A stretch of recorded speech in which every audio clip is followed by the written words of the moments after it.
Do you struggle with ad setup and jump from YouTube video to YouTube video, hoping that you finally will find a solution or have a solution to jump into? It's like he knows everything. But seriously, ads should not be complicated, and I'm gonna help you make this setup very easy. You should know that this setup is going to seem like a no-brainer, right? It's almost too good to be true. So I'm gonna show you some quick results to prove that it really does work. I'm gonna show this screen recording here at the beginning inside of Shopify, so you know that these are actually like real numbers. Okay, so we just wanna see this right now. So this is last month, the month of June, comparing to the previous month of May, $97,000, and you're like, okay, well, is that real? July 3rd, as of this recording, 2023. If you're watching 2024 or 2025, doesn't matter. The point is, I'm trying to prove to you this is actually like real information. So $2,000 today, what's actually happening right now? So your ads are not going to fix your business model or your business. I promise you, this recording that I was sharing with you has nothing to do with ads. Now, it actually has everything to do with ads, but I'll make a little bit more sense here in a second. So if you do not have a profitable business model or a product that anyone wants, ads are going to be a waste of time and money for you. I am calling out all of y'all all of you, or y'all, in Texas we say y'all, who are drop shipping and don't care about your customer. Now, before you rage quit and leave this dang video, I have no problem with drop shipping if it's done ethically. Meaning if you actually love the product yourself, you've tried it, you've done the research on the manufacturer, and you believe you're giving the best quality product to your customers, we're good. But if you're one of those guys or girls trying to make a quick buck and sacrificing the quality of your brand to do so and making the rest of the online entrepreneurs look bad, please leave this video. Deuces. For the rest of you guys, thank you for sticking around. Number one, are you solving a real problem? Yes, people want to have that aspirational identity when they buy your clothes or product. People like the way other people perceive them when they buy, for example, a pair of Jordans or a Gucci bag. But you may also be buying clothes for another reason. What is that problem? You have to figure that out. So in the running community, there are a few brands that people really like to wear that are more niche to the sport brand than your typical Nike or New Balance, right? Most people who are not in the running community know that Nike and New Balance make running shoes and running clothes. But most people, unless you are in that community, have never heard of Rabbit or Tracksmith, right? So they are high quality materials that solve a problem for runners, right? They're cool, they have stylish colorways that help you share your individuality. Their products are more expensive, but other runners and people notice them. I mean, we're running, if you run with friends or you're in a race, you're running around these people for hours a day. So people do notice what brands you're wearing. Their aspiration was to be different and feel better doing it. The problem was that black shorts and a tank top wasn't a vibe for them. So Tracksmith also touts as a higher price point, it's a little bit more prestige, and is looked at as the luxury of running attire. Much like a Gucci bag, wearing a Tracksmith like outfit gives you status, I would say. I'm not saying you need the status with your clothing, but you do need to know what problem you're solving for your customers and hit on those pain points. They are literally your selling points. Your pain points are your selling points. Remember that. Remember, sell benefits, not features. I remember this because people buy benefits, not features, right? So B for benefits, features. Let's give an example here. All right, so one feature for a shirt from Rabbit or Tracksmith might be that it's lighter, more moisture wicking tank top. The benefit, it's easy to wash and less chafing. That's the selling point. All right, so number three is your offer. Without an offer, I can almost guarantee as a new or smaller brand, you won't be able to turn the revenue into profits on your ads. Maybe 5 years ago, this was possible, but costs are rising in Facebook. It actually gives you a better ranking score if your offer is perceived well. So the costs were so low that Facebook ads actually fixed a lot of people's business problems. That's no longer the case. Now it just magnifies what already works. And so if you don't have a business model that's actually working, probably just gonna be a waste of money. And honestly, if you want to, you can give that money to a charity or to somebody else, but it's probably not gonna be successful for your ads. So you have to have an amazing offer. Your offer does not have to be a discount or anything that devalues the brand. I get asked this all of the time. How do I create an offer without sacrificing the quality of my product? So you create value through an offer that doesn't necessarily have to be tied to the product, i.e. free shipping, free product of something else, free express shipping, referring a friend, etc. This will take some time, but it is so worth it. If you like to make money on your ads, then you should probably spend some time on your offer. Do not launch ads without an amazing offer. If you just say, hey, buy this shirt, man, it's really cool, dude. Like, that's not going to work. That nobody is like, wow, this is the most amazing shirt ever. Even if it looks cool, there's no problem that you're solving, there's no offer. Maybe you're like everybody else who turns on an ads, and if they don't have sales in 2 or 3 3 days, they turn them off. And then you would have never gotten that sale. So let's make an offer that is amazing to get people to take action right away. Now, before we jump into the ads manager and I show you exactly what you need to do, I need to share with you 2 very quick but important things. Number 1, if you are a clothing brand and really just need the right strategy, right? You've been looking at agencies and they're too expensive and they're doing it yourself is not cutting it. You've been watching way too many videos. I would highly suggest for you to schedule a free strategy session with us. We focus exclusively on clothing store. The link for the calendar is literally down in the description. Spots are limited, so let's go make this happen. And then number 2, I'm Aaron, and alongside my business partner Christian, we built this channel and hundreds of other pieces of creative to help y'all grow. I personally love entrepreneurship and want to see as many of y'all succeed as possible. And if you have any questions at all, you can always drop a comment down below. We will answer every single one of them. It may not be right away. We'll try to get to them as quickly as we can, but we'll answer every single question. Okay, so if you got to this point right here and you like scroll around and you skipped on YouTube and you got to this point, you're like, oh, I just want to see how he sets up the ads.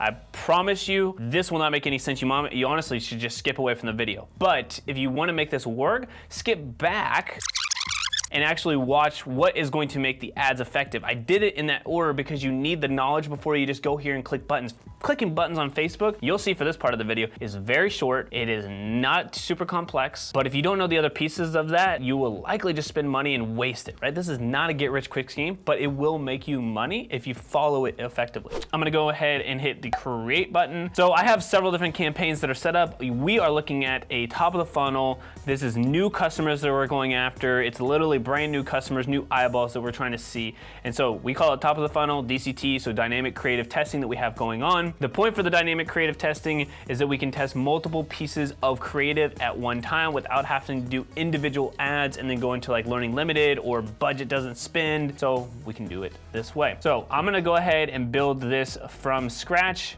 here in a second, but let's go ahead and click through here and I'll show you right now the DCT broad. So we just have one that's going on right now. This is a little hack for those of you who spent this much time into the video. If you are a boutique or something like it, new arrivals is a great way to keep it very consistent if things start to sell out. So we do new arrivals and you can see we have like a V9, V7, V8, whatever. And we've had plenty of these. We had people in the 20s that have had new arrivals that have done really well. So a little hack for the boutique world. All right, so dynamic creative, scroll on down. You're gonna go ahead and hit that on button. That's gonna flip it. Always do a start date. Don't worry about an end date. If you need to end it, then you can, but you can do that manually. I wouldn't turn it off right there, or you can set up rules. I wouldn't really worry about it. We are excluding past purchasers and apps. This is just something that we're testing. You actually don't really need to do this. This is just a brand that we're trying to scale new customer acquisition, and it is making Facebook a little dumber. So the only thing that I would change here is that we would, and I would promise you if you're new starting out, I would not do this, but this is what we're doing right now. We're excluding past purchasers, website traffic, app users. We're trying to hit new people. So just a test that we have going on right now, it's doing pretty well, but honestly, we would not exclude anything. We would actually just leave it wide open. So take that with a grain of salt here. I'm just showing you really what we're doing right now. We're constantly testing some new stuff just to see what works. 21 to 64, women, right? This is a boutique and we're going after women who are 21 to 64 years old. Scroll on down here, Advantage Plus placements. We're literally putting it all on every placement. That's it, right? I used to say like newsfeed only, but now it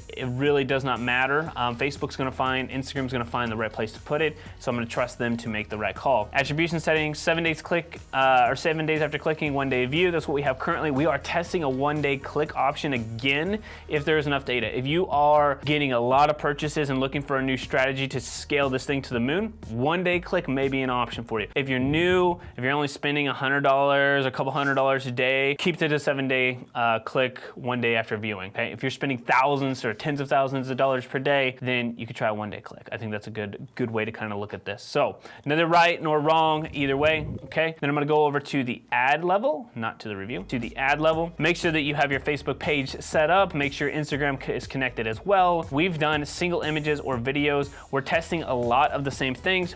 We are actually not doing our best practices here. I see we really like to test 3 to 4 images max. They should all be very similar. So if it's UGC, testing very similar UGC. If it's videos, like a collection style video where it's lots of content at one time, it should be multiple of those at one time. If it's a graphics, we should test graphics. Previously, when Facebook had a little bit more data, we had a little bit more time for this, we would do 10 pieces of creative, we would do multiple different types of collections, we'd do multiple different types of UGC, and whichever one worked, that's the one we ran with. But this, we're testing which kind of graphics actually work. We figure out the winners. I'll show you how to do that here in a second. And then once we have the winners, we'll put them into a different campaign and scale, and then our new ad set will be UGC, or it'll be different variation of graphics, whatever it may be. So we scroll on down, we have 2 sets of primary text. If you would like to add another primary text, so you can do 1 and 2. Here, I think one of the biggest things here too, I wanna add some emojis. I always like to do that. Leading with a question's a good option for copy. We actually have a copy swipe file, product description swipe file, stuff like that. So if you want that, you can just comment down below. Let's just say swipe file. I'll know what that means, and then I can send it over to you for some good examples of copy. But you can hit the add text option, and then I'll give you like a third one. We really like to test 2 headlines and 2 primary texts. It's kind of the ones that we go back and forth on. So shop the latest styles, new arrivals that will turn heads. We've used those for quite some time, and they do really, really well. Okay, that's the website. It's going to a collection page, which is always the new arrivals, which is why we put on here shop the latest trends, and it actually works here. Make sure the website events are turned on, app events are turned on, offline events. That's actually going away, I believe. So you may or may not have to do this again in the future, depending on when you're watching that video. But that is it. You can see what this looks like on every different type of the feed, and then you could hit publish. Okay, so that's it. That's dynamic creative ads. Like, you're literally putting multiple ads, and you can see in the ad level, it's just literally one ad, but it's all in one spot, versus like what people used to teach, or like kind of an old way of thinking,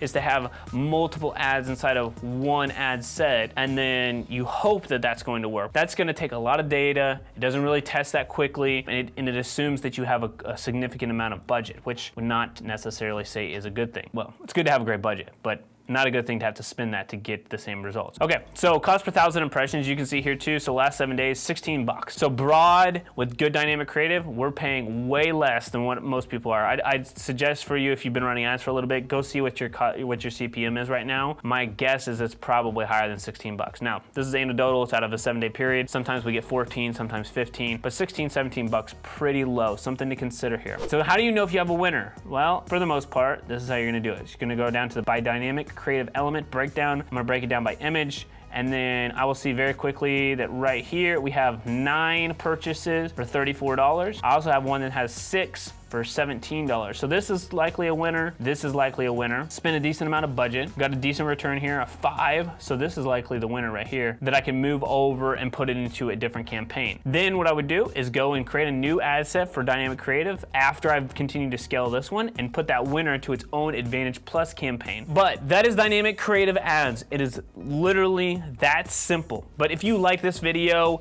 and you really want to know what the Advantage Plus is, you want to know how to make this work for Instagram ads, go watch this video right here next. All right, y'all, have a great rest of your day. We'll see you next time. And PS, make sure you subscribe. We put out new content for you every single week.